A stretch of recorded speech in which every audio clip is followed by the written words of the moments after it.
Madam ने मेरे को प्रिंसिपल मैडम का स्केच बनाने का बोला था और मैं अपनी जिंदगी का सबसे वाहियात स्केच बना के ले गया क्योंकि फ्री में बनवा रहे थे मेरे से।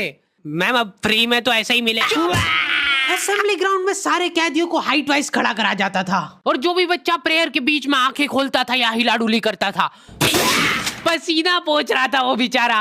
प्रेयर खत्म होने के बाद हमारे आसपास लाशें पड़ी होती थी। असेंबली से क्लास तक का फासला बहुत कठिन होता था कुछ बच्चों के लिए। ओए रोक इधर, तेल क्यों नहीं डाला?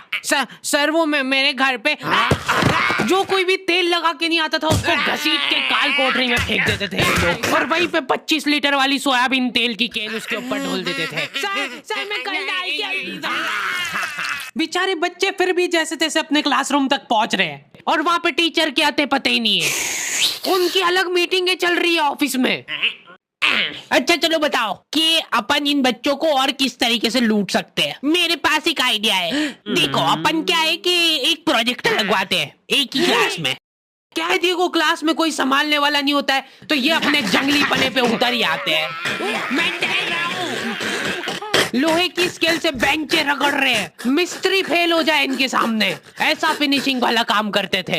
लेकिन इनके जंगली पने यहीं पे खत्म नहीं हो रहे। 2 लौंडे उठे और उन्होंने उनकी बेंच उठा के खिड़की से बाहर फेंक दी। अब उनको देख के बाकी बच्चे भी क्लास का सारा सामान उठा के खिड़की से बाहर फेंक रहे। और क्यों कर रहे हैं ये सब वो इनको खुद को नहीं पता है। मैम शायद बाहर छोड़ो, इधर ध्यान दो ना आप। तो अपन ये जो प्रोजेक्टर लगवाएंगे इसको अपन नाम देंगे स्मार्ट क्लास और उसकी अपन लेंगे अलग से फीस। ठीक है, पर कभी किसी बच्चे ने नहीं दी तो? अरे भूषण जी, फीस पेरेंट्स देते हैं, बच्चे नहीं। 1 हफ्ते में 1 पीरियड लगता था स्मार्ट क्लास का, जो बच्चों को स्मार्ट बनाने के लिए काफी था। पॉपकॉर्न लाया था ना तू आज? खोल टिफिन, मूवी चलेगी अभी मूवी। ये लोग ऐसे बैठे कि अभी लड़की आके मुजरा करेगी इनके सामने। जिन भी बच्चों ने वो एक्स्ट्रा फीस नहीं भरी होती थी उनको वो 1 पीरियड के लिए क्लास के बाहर जाना पड़ता था। ये सब हरकतों में ही 10-15 मिनट निकल जाते थे।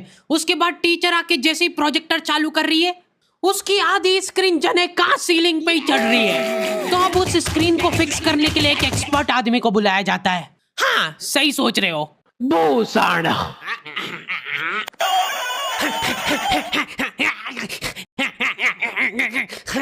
जो बेंच पे चढ़ के उस स्क्रीन को सेट करता है। यस।